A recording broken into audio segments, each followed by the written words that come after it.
بسم اللہ الرحمن الرحیم۔ 9ویں تراویح کے چند اہم نکات۔ آج 11ویں پارے سے 12ویں پارے کے 1/4 تک کی تلاوت کی گئی۔ شروع میں سورہ توبہ کے بقیہ 5.5 رکوع پڑھے گئے، جن میں جنگ تبوک کے موقع پر منافقین نے جو طرز عمل اختیار کیا اور بعض ایسے مسلمانوں کا جو تھے تو مخلص مگر کاہلی کی بنا پر جنگ میں شرکت سے پیچھے رہ گئے، ان سب کا ذکر کیا ہے۔ پہلے یہ بیان کیا گیا کہ جب تم تبوک کے سفر سے واپس لوٹو گے تو یہ منافقین اپنے رویہ کے بارے میں تمہیں مطمئن کرنے کے لیے گڑھے ہوئے عذرات پیش کریں گے۔ ان سے صاف کہہ دینا کہ ہم تمہارے یہ من گڑھت بہانے ماننے والے نہیں، اب اللہ اور اس کا رسول تمہارے عمل کو دیکھیں گے۔ تم اپنے عمل سے یہ ثابت کرنے کی کوشش کرو کہ تم واقعی اللہ اور رسول اللہ صلی اللہ علیہ وسلم پر ایمان رکھتے ہو۔ ابھی تو اسلام سے ان کی بدخواہی کا یہ حال ہے کہ اول تو یہ اس کے راستے میں کچھ خرچ نہیں کرتے، اور اگر حالات سے مجبور ہو کر کچھ کرنا بھی پڑے تو اسے اپنے اوپر زبردستی کا جرمانہ سمجھتے ہیں، اور چاہتے ہیں کہ مسلمانوں پر کوئی ایسی گردش آ جائے کہ جس سے ان کی جان ان سے چھوٹ جائے۔ حالانکہ حقیقت میں گردش خود ان پر ہے، اور اگر گردش بھی بہت بری گردش، یعنی آخرت میں نجات سے محرومی ہے۔ کچھ دوسرے لوگ تھے جنہوں نے اپنے گناہ کا اعتراف کر لیا تھا۔ فرمایا ان کی نیکیاں اور برائیاں دونوں طرح کی کمائی ہے، ان پر امید ہے کہ اللہ ان پر اپنی رحمت فرمائے گا۔ اے نبی صلی اللہ علیہ وآلہ وسلم، آپ ان سے صدقہ لے کر انہیں پاک بنا دیجئے اور ان کے لیے دعا کیجئے۔ آپ کی دعا ان کے لیے تسکین کا سامان بنے گی، اور ان سے یہ بھی کہیے کہ اب اللہ، اس کا رسول اور مومنین تمہارے طرز عمل کو دیکھیں گے، اور بہرحال تم عنقریب اللہ کے حضور پیش کیے جانے والے ہو۔ جیسا کہ ابھی یہاں پر بات آئی کہ غزوہ تبوک میں منافقین تو پیچھے رہ ہی گئے، کچھ مخلص مسلمان بھی اپنی کاہلی اور سستی کی بنا پر اس غزوہ میں شریک نہیں ہو سکے، جبکہ ایک عام حکم تھا کہ سب کو اس میں شرکت کرنی ہے۔ تفسیر میں مفسرین نے لکھا ہے کہ 10 مخلص مسلمان تھے۔ جب آپ صلی اللہ علیہ وآلہ وسلم کی واپسی کا وقت آیا تو 7 لوگوں نے تو آپ کے مدینہ پہنچنے سے پہلے ہی اپنے آپ کو سزا کے طور پر مسجد نبوی کے جو پلر تھے اس سے باندھ لیا، اور 3 لوگ ایسے رہ گئے جنہوں نے خود اپنے آپ کو سزا نہیں دی بلکہ آپ کے آنے کا انتظار کرتے رہے۔ اس میں کعب بن مالک، ہلال بن امیہ اور مرارہ بن ربیع، یہ 3 اصحاب ہیں، اور اس کے بعد پھر ان کی معافی کا اعلان ہوتا ہے۔ اس سے پہلے 50 دن کے لیے ان کا معاشرتی بائیکاٹ کر دیا جاتا ہے۔ حضرت کعب بن مالک رضی اللہ عنہ خود اپنے اس واقعے کو ذکر کرتے ہیں، جو اکثر سیرت کی کتابوں میں ہمیں ملتا ہے، اور بہت ہی درد بھرا ہوا واقعہ ہے۔ اس کو جب پڑھیں تو آنکھیں جو ہے آنسوؤں سے تر ہو جاتی ہیں۔ تو ہمیں اس کا مطالعہ بھی کرنا چاہیے، کیونکہ جب انسان سے گناہ ہو جائیں تو پھر اگر حقیقت میں انسان ہے تو اس کو اللہ کی طرف رجوع کر ہی لینا چاہیے، اور ان لوگوں نے یہی کیا۔ اور اللہ تبارک تعالیٰ نے کیسی توبہ انہوں نے کی کہ ہمیشہ ہمیش کے لیے اللہ تبارک تعالیٰ نے ان کی توبہ کا ذکر قرآن مجید میں اس کو نازل فرما دیا اور ثبت کر دیا ہمیشہ کے لیے۔ یہ ہمارے اور آپ کے لیے کہ ایسے مومنین بھی ہوئے ہیں جن سے گناہ تو ہوئے لیکن وہ گناہ پر جمے نہیں رہے، بلکہ جب ان کو احساس ہو گیا کہ ہم سے گناہ سرزد ہو گیا ہے تو وہ پھر فوراً انہوں نے اپنے گناہوں پر نادم ہوئے، اللہ سے توبہ کی، شرمندگی محسوس کی اور اللہ سے معافی مانگی، اور ان کے گناہ اللہ نے معاف بھی کیے۔ تو ہم بھی انہی میں سے ہیں۔ اللہ تبارک تعالیٰ نے یہاں پر فرمایا کہ کچھ دوسرے لوگ تھے جنہوں نے اپنے گناہ کا اعتراف کر لیا تھا، فرمایا ان کی نیکیاں اور برائیاں دونوں طرح کی کمائی تھی ان کے پاس. تو ایک تو وہ ہوتے ہیں نبیین، صدیقین، صالحین کہ ان کے ہاں گناہ نہیں ہوتے، اور ایک وہ طبقہ ہے مشرکین، منافقین، کفار جن کے ہاں نیکیاں نہیں ہوتی ہیں، اور ایک تیسرا طبقہ وہ ہے جن کے پاس نیکیاں بھی ہوتی ہیں اور گناہ بھی ہوتے ہیں. تو ہم لوگ اسی تیسرے طبقے میں سے ہیں. تو ہمارے لیے بھی وہی حکم ہے جو ان کے لیے ہے. اللہ تبارک تعالیٰ نے ان کو حکم دیا کہ وَآخَرُونَ اعْتَرَفُوا بِذُنُوبِهِمْ خَلَطُوا عَمَلًا صَالِحًا وَآخَرَ سَيِّئًا عَسَى اللَّهُ أَن يَتُوبَ عَلَيْهِمْ إِنَّ اللَّهَ غَفُورٌ رَحِيمٌ خُذْ مِنْ أَمْوَالِهِمْ صَدَقَاتٍ تُطَهِّرُهُمْ کے الفاظ ہیں، پوری آیت ہے. اللہ تبارک تعالیٰ نے حضور نبی کریم صلی اللہ علیہ وسلم کو حکم دیا کہ ان کے پاس نیکیاں بھی ہیں اور برائیاں بھی ہیں، اور یہ اللہ کی رحمت سے پر امید ہیں. اے نبی صلی اللہ علیہ وآلہ وسلم، آپ ان سے صدقہ لے کر انہیں پاک بنا دیجئے اور ان کے لیے دعا کیجئے. حضور نبی کریم صلی اللہ علیہ وآلہ وسلم کو اپنے ایسے امتیوں کے لیے دعا کا حکم دیا جا رہا ہے جن کے پاس نیکیاں بھی ہیں اور برائیاں بھی ہیں. تو ہم بھی تو انہی میں شامل ہیں. ہم بھی صدقہ کریں، ہمارے بھی گناہ معاف کر دیے جائیں گے. اللہ حدیث میں آتا ہے کہ ہر جمعہ کے دن، جمعہ کی رات میں یا جمعہ کے دن جو ہم درود پڑھتے ہیں اپنے نبی پاک صلی اللہ علیہ وآلہ وسلم پر، اس کو فرشتے لے کر جاتے ہیں اور یہ بتلایا جاتا ہے کہ آپ کے فلاں امتی نے آپ کو یہ درود و سلام بھیجا ہے. تو اللہ تبارک تعالیٰ کا جو نظام ہے، اس نظام کے تحت اللہ یہ بھی بتلا سکتا ہے کہ آپ کے اس طرح کے امتی نے یہ عمل کیا ہے، یہ صدقہ اور خیرات کیا ہے، آپ اس کے لیے دعا کر دیجئے. جیسے ان کے لیے دعا کرائی گئی، اللہ تعالیٰ حکم دے رہے ہیں اپنے نبی سے کہ آپ ان کے لیے دعا کریں. آپ کی دعا ان کے لیے تسکین کا باعث بنے گی، تو وہ عمل ہمارے لیے بھی تو ہو سکتا ہے. ایسا تو ہے نہیں کہ وہ حکم صرف اسی وقت کے لیے تھا، ہے نا. تو ہم بھی صدقہ اور خیرات کو دل کھول کر کریں. ہمارا شمار بھی اسی تیسرے طبقے میں ہے. اللہ کا فضل ہے کہ ہم وہ دوسرے طبقے میں نہیں ہیں جو کفار اور مشرکین اور منافقین کا طرز عمل تھا، ہے نا. تو جو حکم ان لوگوں کو دیا گیا وہی حکم ہمارے لیے بھی ہے. ہمیں کوشش کرنی چاہیے اس پر عمل کرنے کی. منافقوں میں وہ بھی ہیں جنہوں نے ایک مسجد بنائی اسلام کو نقصان پہنچانے، اہل ایمان میں پھوٹ ڈالنے اور ان لوگوں کے لیے خفیہ اڈہ فراہم کرنے کے لیے جو اللہ اور رسول اللہ صلی اللہ علیہ وسلم سے پہلے جنگ کر چکے ہیں. آپ اس میں کبھی کھڑے نہ ہوں. آپ کے کھڑے ہونے کے لیے وہ مسجد سب سے زیادہ حقدار ہے جس کی بنیاد اول دن سے تقوی پر رکھی گئی ہے. نفاق پر بنائی ہوئی عمارت کی مثال ایسی ہے جیسے کسی نے سمندر میں نکلی ہوئی کگر پر عمارت بنائی ہو، وہ کسی وقت بھی اپنے رہنے والوں سمیت دوزخ میں گر جائے گی. بے شک اللہ نے اہل ایمان سے ان کے جان و مال جنت کے بدلے خرید لیے ہیں. وہ اللہ کی راہ میں جنگ کرتے ہیں، وہ مارتے بھی ہیں اور مارے بھی جاتے ہیں. جنت کا وعدہ اللہ کے ذمے ایک سچا وعدہ ہے، توریت میں بھی، انجیل میں بھی اور اب قرآن میں بھی. اللہ سے جنت کا یہ سودا کرنے والے دراصل ہمیشہ توبہ کرنے والے، عبادت گزار، شکر گزار، اپنی اصلاح اور دین کا علم حاصل کرنے کے لیے گھروں سے نکلنے والے، اللہ کے آگے جھکنے والے، نیکی کا حکم دینے والے اور برائی سے روکنے والے اور اللہ کی حدود کی حفاظت کرنے والے لوگ ہیں. یہی سچے مومن ہیں. ایسے مومنوں کو خوشخبری سنا دیجئے. ہمیں آپ کو جنت چاہیے کہ نہیں چاہیے؟ چاہیے نا. اسی کے لیے تو آئے ہیں، اسی کے لیے ہم روزہ رکھ رہے ہیں، اپنے آپ کو اس شدید گرمی میں جلا رہے ہیں، بھوکا پیاسا رکھ رہے ہیں، صرف اللہ کو راضی کرنے کے لیے. اور وہ راضی کرنے کا مقصد یہ ہے کہ اللہ ہمیں آخرت میں کامیاب کر دے اور ہمیں جنت عطا کر دے، ہے نا. اگر ہم جنت چاہتے ہیں تو پھر یہ بکا ہوا مال ہے، یہ بکا ہوا مال ہے. ان اللہ اشتری من المؤمنین انفسهم واموالهم بان لهم الجنہ. بے شک اللہ نے اہل ایمان سے ان کے جان و مال جنت کے بدلے خرید لیے ہیں. تو ہمارا یہ جسم جو ہمارا ہے یہ بکا ہوا مال ہے. اب یہ اللہ جدھر چاہے جیسا چاہے ویسا استعمال کر سکتا ہے.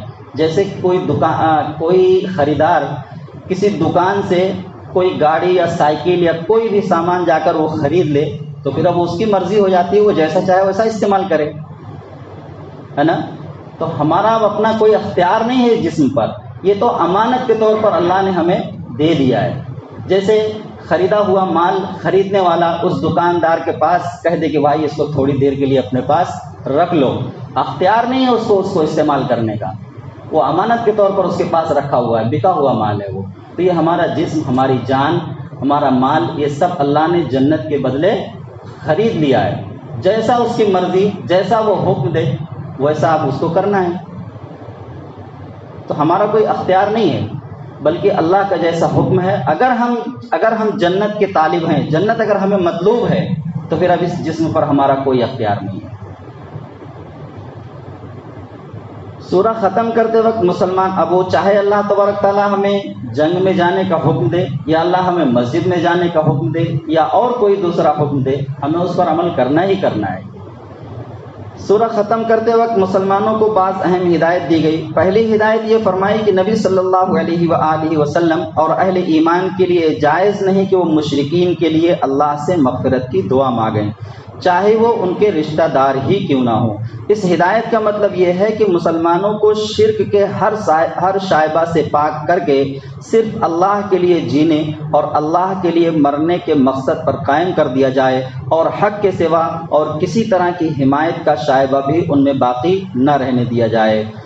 اس آیت کے ضمن میں مفسرین نے لکھا ہے کہ ابو طالب حضور نبی کریم صلی اللہ علیہ وآلہ وسلم کے سگے چچا ہیں، بہت حمایت کی ہے انہوں نے آپ کی اور دین کی، کبھی جو ہے کسی طرح سے آپ کو دین کی دعوت کے لیے روکا نہیں۔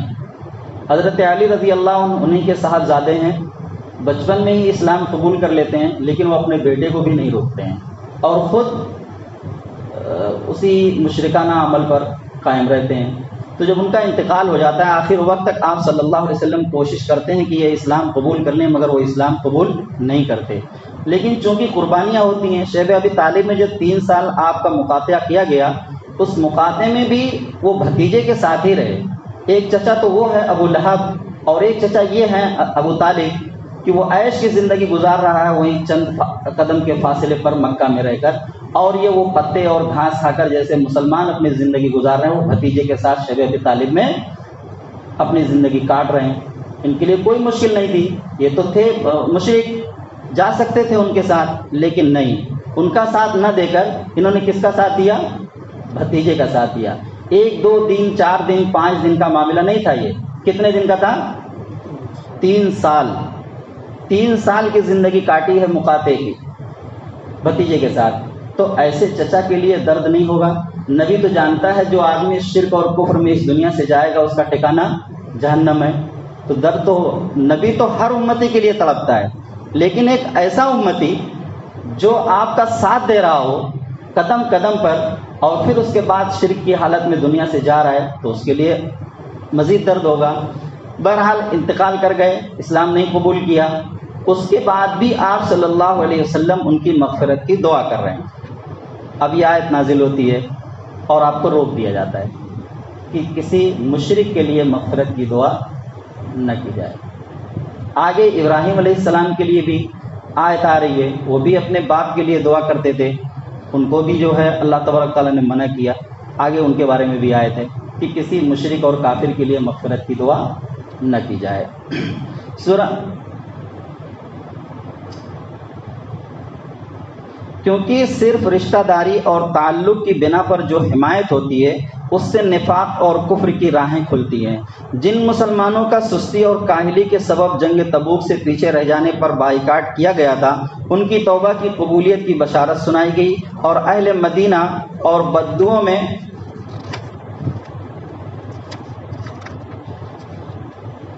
میں سے جو لوگ طائب ہو گئے ان کو نصیحت کی کہ ہمیشہ سچ اور حق کے لیے جینے والوں سے خود کو وابستہ رکھو تاکہ ان کی صحبت میں رہ کر تمہاری کمزوریوں کی اصلاح ہو سکے۔ سورہ یونس میں قریش کی اس حالت پر افسوس کا اظہار کیا کہ اللہ نے انہی میں سے ایک شخص پر یہ کتاب حکمت اتاری، چاہیے تو یہ تھا کہ وہ اس کی قدر کرتے اور ایمان لاتے، اللہ سرکش لوگوں کو ڈھیل دیتا ہے، اس کی وجہ یہ ہے کہ وہ رحمت کرنے میں جلدی کرتا ہے لیکن قہر کرنے میں جلدی نہیں کرتا۔ وہ ایسے لوگوں کو موقع دیتا ہے کہ وہ سرکشی میں اچھی طرح بھٹک لیں، کوئی حسرت باقی نہ رہ جائے اور اللہ کی حجت تمام ہو جائے، ورنہ وہ جب چاہے ان کا قصہ پاک کر دے۔ یہ پچھلی امتوں کے انجام سے سبق کیوں نہیں لیتے؟ قریش کا ایک مطالبہ یہ تھا کہ اس قرآن کے علاوہ کوئی دوسرا قرآن لاؤ جس میں کچھ ہماری باتیں بھی مانی گئی ہوں، یا اب ترمیم کر لو اور کچھ دو اور کچھ لو کے وصول پر معاملہ کر لو۔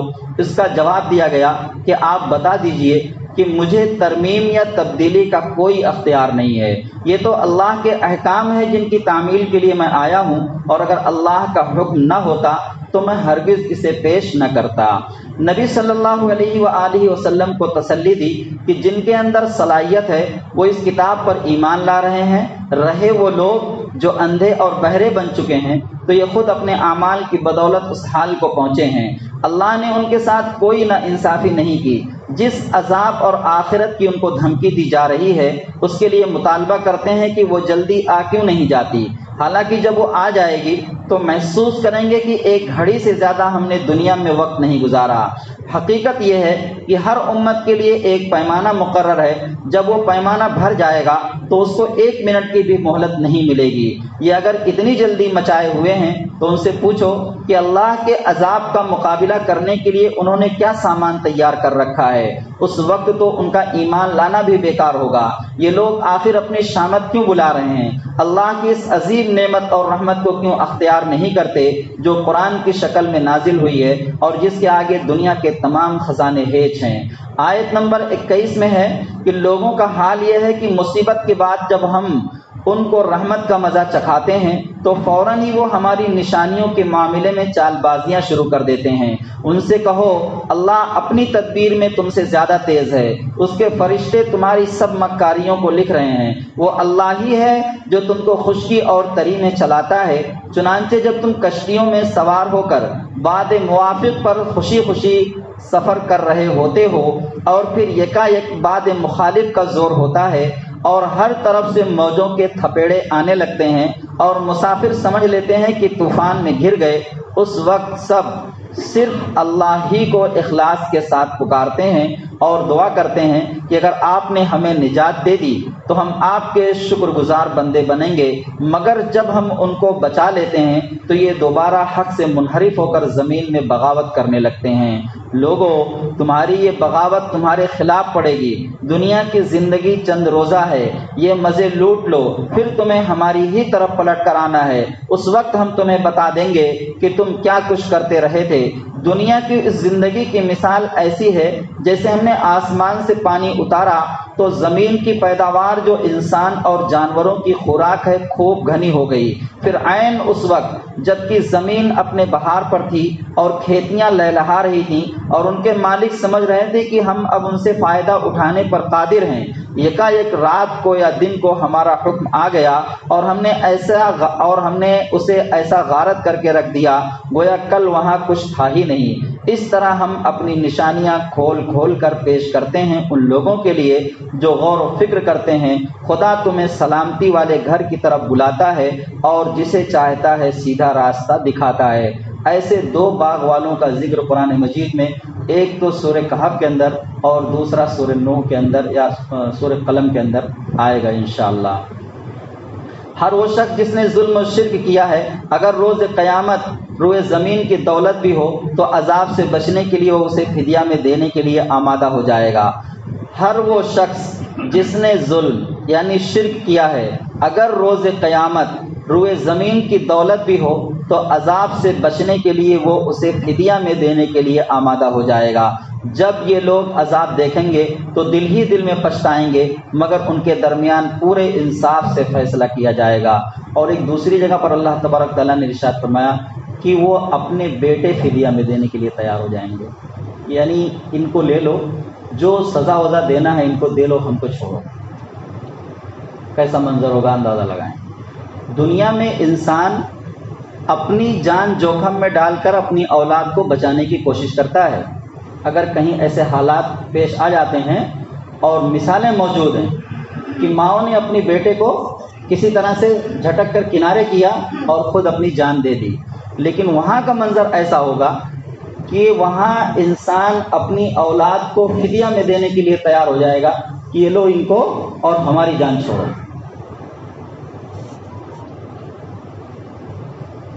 ہر وہ شخص جس نے ظلم یعنی شرک کیا، اگر روز قیامت روئے زمین کی دولت بھی ہو تو عذاب سے بچنے کے لیے وہ اسے فدیہ میں دینے کے لیے آمادہ ہو جائے گا. جب یہ لوگ عذاب دیکھیں گے تو دل ہی دل میں پچھتائیں گے، مگر ان کے درمیان پورے انصاف سے فیصلہ کیا جائے گا اور ان پر کوئی ظلم نہ ہوگا. سنو، آسمانوں اور زمینوں میں جو کچھ ہے سب اللہ کا ہے. سنو، اللہ کا وعدہ سچا ہے، مگر اکثر انسان جانتے نہیں. وہی زندگی اور موت دیتا ہے اور اسی کی طرف تمہیں لوٹ کر جانا ہے. لوگوں، تمہارے پاس تمہارے رب کی طرف سے نصیحت یعنی قرآن آ گئی ہے. یہ وہ چیز ہے جو دلوں کے امراض کی شفا ہے. جو اسے مانے ان کے لیے ہدایت اور رحمت ہے. اے نبی صلی اللہ علیہ وآلہ وسلم، کہو کہ یہ اللہ کا فضل اور اس کی مہربانی ہے کہ اس نے یہ چیز بھیجی. اس پر تو لوگوں کو خوشی منانی چاہیے. یہ ان سب چیزوں سے بہتر ہے جنہیں لوگ جمع کر رہے ہیں. اے نبی صلی اللہ علیہ وآلہ وسلم، تم جس حال میں ہوتے ہو اور قرآن میں سے جو کچھ بھی پڑھتے ہو اور لوگوں تم بھی جو کچھ کرتے ہو، ان سب کے دوران ہم تم کو دیکھتے رہتے ہیں. آسمان اور زمین میں ذرہ برابر کوئی چیز ایسی نہیں ہے، خواہ وہ چھوٹی ہو یا بڑی، جو تیرے رب کی نظر سے پوشیدہ ہو اور ایک صاف دفتر میں درج نہ ہو. سنو، جو لوگ اللہ کے دوست ہیں انہیں کسی طرح کا رنج اور خوف نہ ہوگا. یہ وہی ہیں جو ایمان لائے اور تقویٰ کا رویہ اختیار کیا. دنیا اور آخرت دونوں میں ان کے لیے خوشخبری ہے.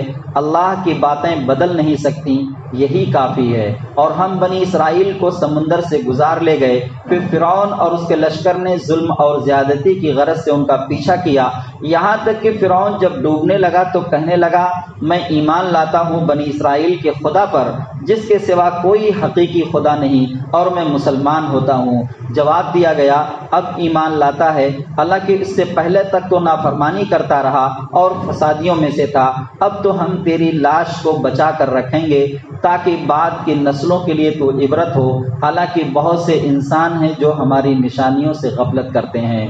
سورہ ہود کے 4 رکوع پڑھے گئے.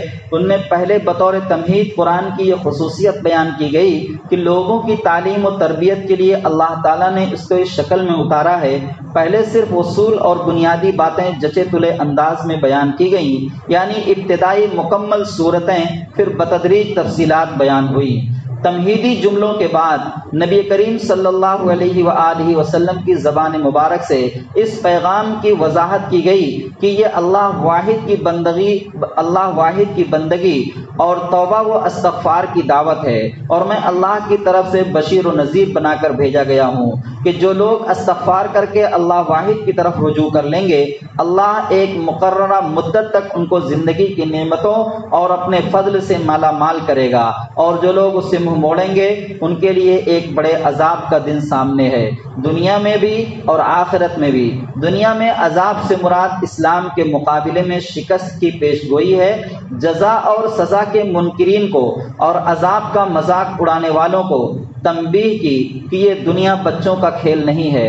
اللہ نے اسے اس لیے بنایا ہے کہ وہ دیکھے کہ لوگ کیسا عمل کرتے ہیں. انسان کا عجیب حال ہے کہ جب اللہ کی پکڑ میں آ جاتا ہے تو بالکل مایوس اور دل شکستہ ہو جاتا ہے، لیکن جب اللہ ڈھیل دیتا ہے تو اکڑنے لگتا ہے اور شیخی بگھارنے لگتا ہے.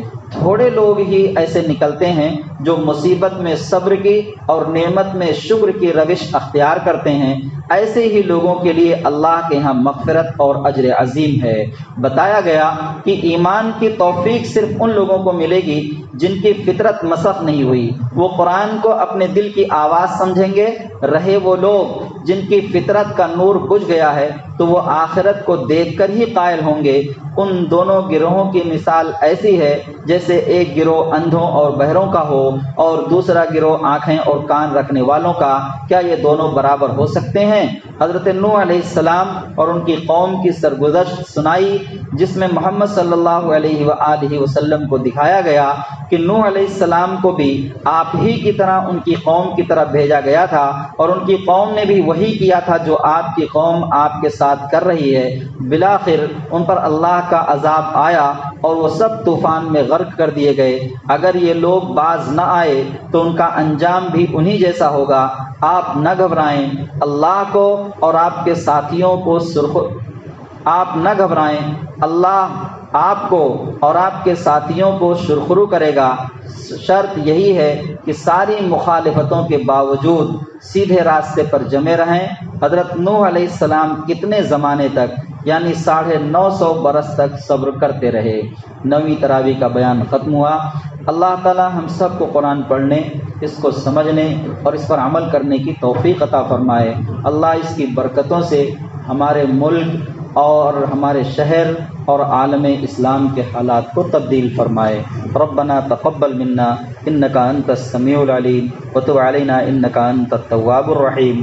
صلی اللہ تعالی علی خیر خلقہ محمد وعلى آلہ واصحابہ اجمعین برحمتک یا ارحم الراحمین۔